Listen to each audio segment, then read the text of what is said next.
Sugeng dalu pinanggihan malih kaliyan kula Yusuf Marketing Jawi. Wonten dalu menika dalem badhe mbahas perkawis babagan image produk. Image produk menika kagungan makna piyambak.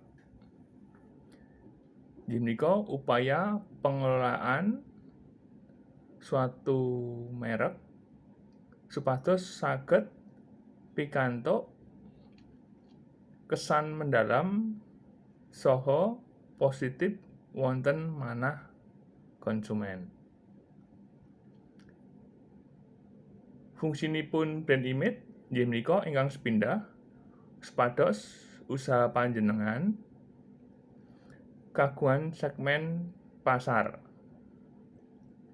Kaping kalih saged kagem ciri khas supados usaha panjenengan menika benten kaliyan sanesipun. Kaping 3 saged ningkataken rega produk amargi kualitasipun sae. Ingkang sekawan inggih menika saged pikantuk konsumen enggal. Kaping gangsal saged paring daya tarik piyambak kagem konsumen. Lajeng tip kagem ningkataken brand image usaha panjenengan. Ingkang sepindhah inggih menika damel logo ingkang menarik. Kaping kalih damel iklan saha promosi berkelanjutan.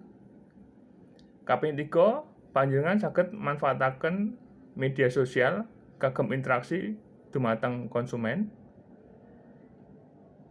Lajeng angka kaping sekawan kedah saged ningkataken kualitas produk saha layanan. Cekap semanten atur kawula babagan perkawis brand image. Mugi-mugi migunani tumrap usaha panjenengan. Matur sembah nuwun. Sugeng dalu.